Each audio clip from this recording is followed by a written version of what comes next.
আসসালামু আলাইকুম। আবার চলে আসলাম। আসলে আরব সাগর এত উত্তাল আমি কখনো দেখিনি। মানে অনেক আরব সাগরকে দেখতেছি আর অবাক হচ্ছে আর কি। তো ওই জায়গায় মনে হচ্ছে আমাদের বাংলাদেশি ভাই দুজন ফ্রেন্ড হয়তো বা আসছে। আসসালামু আলাইকুম ভাইয়া, কেমন আছেন? ভাইয়া আপনার নাম কি? আচ্ছা ভাইয়া, আপনার নাম? আচ্ছা, যা হোক, আমি এখানে অনেক বছর যাবতে আছি, বাট আরব সাগরকে কখনো এত উত্তাল দেখিনি। আপনি কি দেখছেন? কত বছর আছেন কাতারে? আমি 12 বছর। আসলে আমরা তো রোড থাকি, এই কারণে আসা যাওয়া হয়। তো এই অনেক সময় ঢেউ দেখি, হাসি দেখিও না। তো আজকে ফ্রেন্ডদের সাথে আসলাম, আসি দেখতেছি অনেক উত্তাল, ভালো লাগতেছে। সবাই আসতেছে, সবাই দেখতেছে, অনেক উত্তাল। আজকে আবহাওয়া একটু কুয়াশা বা কিছু সেন্টার দেখা যায় না, অন্যদিন ক্লিয়ার দেখা যায়। ঠিক আছে, আজকে একটু মনে হয় আপনার এটার কী বলে, হিউমিডিটি বেশি। তো ভাইয়া, দেশের বাড়ি কোথায় আপনার? আমার বাড়ি নোয়াখালী কোম্পানিগঞ্জ। তো এখানে যদি মাইন্ড না করেন আপনাকে জিজ্ঞাসা করতে চাই, কি কোন জবে আছেন? আমি মেট্রোতে আছি, মেট্রোতে যেখানে আচ্ছা, মেট্রোতে সার্ভিস করে ওখানে আছি। আচ্ছা আচ্ছা আচ্ছা, ঠিক আছে। তো গাড়ি চালাই মেট্রো। যাক, মাশাল্লাহ মাশাল্লাহ, অনেক ভালো জবে আছেন, আলহামদুলিল্লাহ। তো আসলে আমরা এত বছর হয়ে গেছে, বাট আরব সাগরেরও যে জোয়ার আসে ওটা আমি বলতে পারবো না। আমরা যখনই আসি দেখেন কি অবস্থা, আরব সাগরের কত উত্তাল। যখনই আসি অনেক নিচে থাকে পানি, বাট আজকে আসছি এত উত্তাল আমার জীবনেও কখনো দেখিনি। দেখেন কি অবস্থা আরব সাগরের। তো যারা কাতারের বাইরে আছেন, আবহাওয়া চেঞ্জ হয়, জি, আবহাওয়া চেঞ্জ হয় ওই সময় কীভাবে হয়। আমাদের এই রোডে যাতায়াত করি সব সময়, যাইতে আইতে দেখি অনেক ঢেউ অনেক আসে, আবার কিছুক্ষণ পরে নামিও যায়।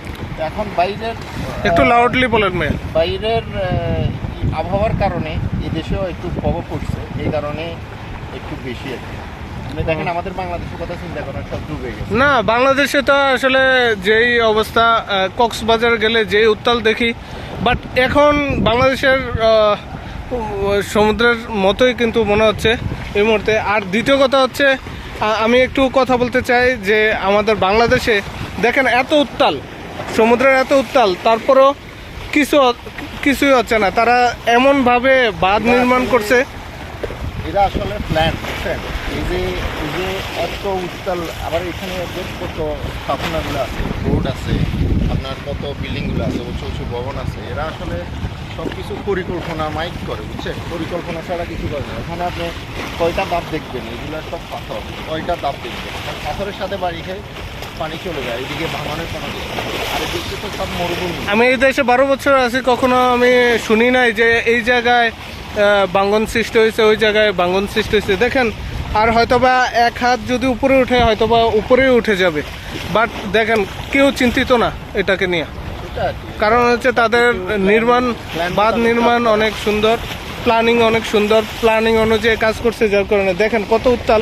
তারপরে তাদের একটু ইয়ে নেই, দুশ্চিন্তা নেই যে কিছু একটা হইতে পারে, বাট এত কঠিনভাবে এত সুন্দরভাবে করছে। এরা কোথায় করছে? তো ভাইয়ারা, আপনাদেরকে অসংখ্য ধন্যবাদ। আমার সাথে, আমার বাড়ি কুমিল্লা। আপনাদের বাসা? কোম্পানিগঞ্জ, নোয়াখালী। আচ্ছা, যাও, আপনাদের সাথে এসে কথা বলে অনেক ভালো লাগলো। চাচাতো ভাই না ভাইয়া, থ্যাংক ইউ।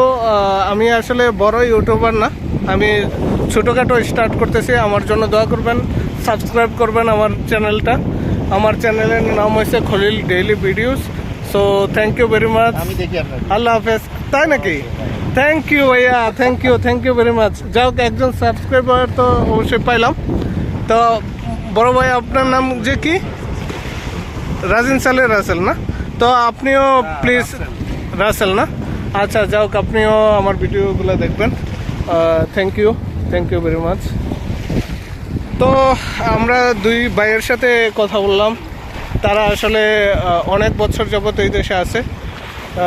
আর সত্যি কথা বলতে, আমি যেমন এত উত্তাল দেখি নাই কখনো, তো ওই ভাইয়ারাও কখনো দেখে নাই।